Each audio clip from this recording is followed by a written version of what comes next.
I am now on a journey of discovery through the Appalachians with my band companion Nicole Skeltys. We are to follow Highway 79 as far south as it is navigable to Nashville, Tennessee, if nothing prevents.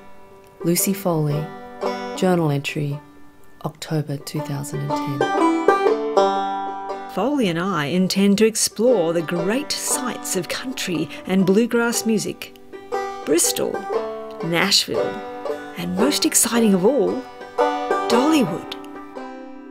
Although I come from an old musical tradition of electronic dance music, I hope to be inspired by these new hillbilly sounds. Nicole Skeltys, journal entry, 2010. One afternoon, in early October 2010, two Australian musicians set out of Pittsburgh, Pennsylvania, on a congested Highway 70 leading to the mountains of West Virginia.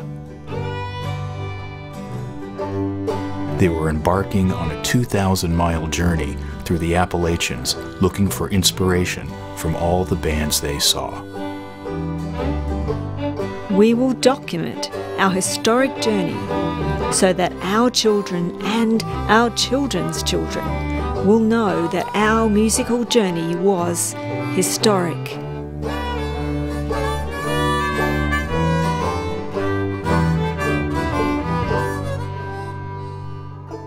They took off with the most primitive of navigation equipment, just a GPS, a reconditioned TomTom they bought off Amazon for $70. It wasn't even a new TomTom. And yet they managed to navigate their way through over 2,000 miles of American East Coast highway. And they only got lost a half dozen times. I feel like we should be having a profound conversation while we're filming. Yes, okay, well, So I'll leave it. go profound away. Yeah, well, we better start writing some road tunes on your guitar. Yep, I was thinking I'll get the guitar out tonight. Okay, well, we'll just compose something on the spot. What was that, those words that we had? The country song? Do we have words? Oh, there were two words. Something about, remember I described something and you said, Your supreme ugliness. no, no, that wasn't it. Oh, it'll come to me. They were two utterly different women. One short, introverted, nerdy, troubled. The other youthful, extroverted, devil-may-care, and insane. Together, they called themselves the Band of Discovery. Upon reaching the outskirts of Bristol, they bedded down in a makeshift 60s motel lean-to. The next morning, they documented what many early explorers had described as the home of country music.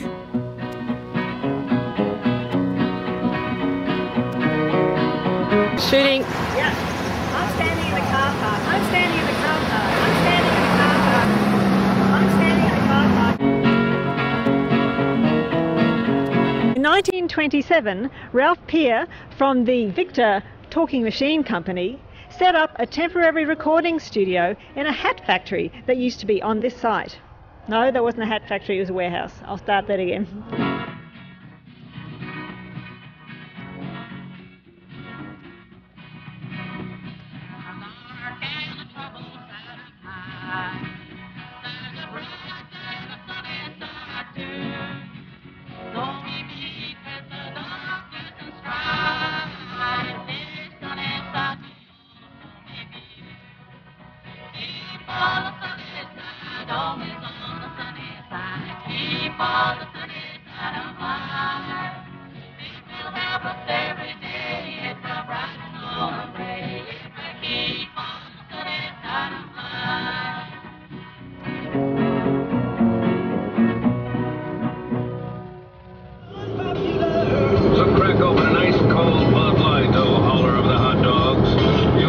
Right under the sub sandwich, the potato salad, and the giant tub of baked beans. journal, Skelty starts off saying, food inedible. Then food very inedible. Then food exceedingly inedible. Then food immensely greasy and inedible. It was the bane of their existence. The highway signage in the Appalachians is dominated by advertisements for fast food and Jesus. I have today penned a new hymn which combines these two products in a melodious and most affecting way.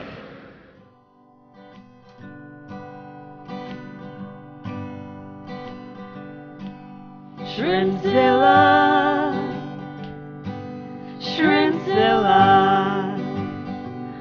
it's a heck of a tummy filler. Well, I believe the Bible's right, and I believe that Jesus died, so I can stuff my plate with fried Shrimpzilla. Skeltys and Foley were the original fast food gospel music duo. It's hard for us to imagine now, but back then, back in 2010, there was no fast food gospel. They single-handedly invented that genre, and they invented it with Shrimpzilla. You know, you can divide the history of country music into two. There's before Shrimpzilla, and then there is after Shrimpzilla. We are now heading west down Interstate 40 towards Nashville, Tennessee. We have heard from the natives that it is the habitat of an abundance of country and bluegrass music beyond belief. Come on, the washboard player. Come on.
Today we head south to Dollywood.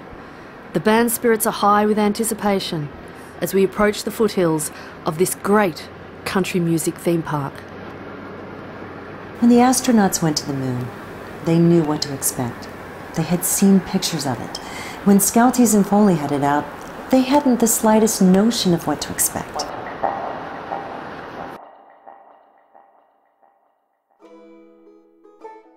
We have come all the way to this shithole. This shithole which is Pigeon Forge, which is a strip mall of gigantic proportions, the tackiest entertainment venues you've ever seen in your life, no atmosphere, in order to go to Dollywood, so we can at least get a bit of kitsch and lots of music. And guess what day there's no music? The one day. The one day they don't have any entertainment at all. It's today. They found out that that was the band's day off. There would be no bands playing anywhere in the theme park that day.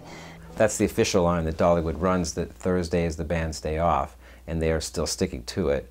And they say the band of Discovery should have planned its trip better, but you know, that's just a little bit much of a coincidence, isn't it? That the playground of the American country music industry would just happen to be shut on the one day that Skeltys and Foley wanted to get in.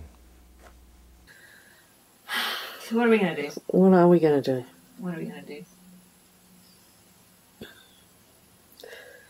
I'm going to get my washboard out and... We'll make a song. Do a write a song. Well, no, actually, I just thought I'd do my washing, but... And out of that anger comes the sonic rebel yell, hightailing it.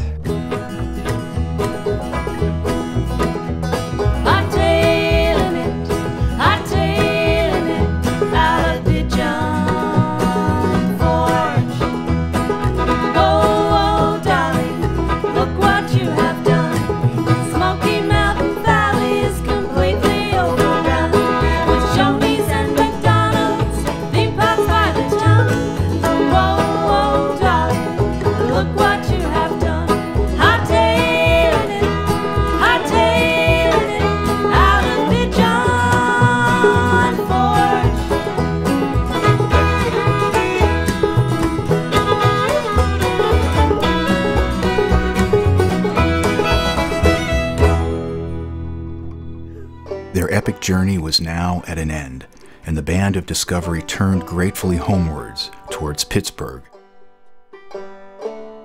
It's hard to sum up the influence of the Band of Discovery on American country music because it's been so incredibly microscopic, but potent, you know. You never hear their music played anywhere, not on commercial radio, certainly not on country music stations, not anywhere really. No one has ever listened to them, and yet their influence is everywhere. It's just amazing.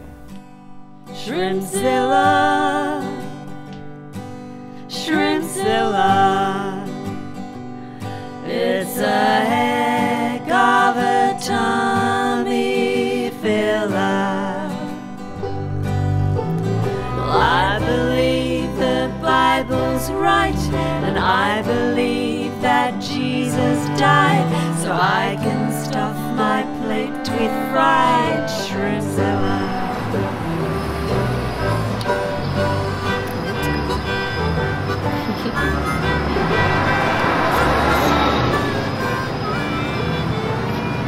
Yeah, fantastic.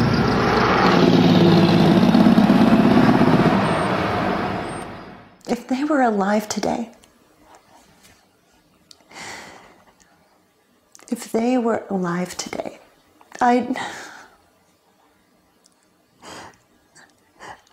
I'd ask them to marry me. They are alive today. They are? I hope they ask me to join the band one day. I'm learning the banjo just in case.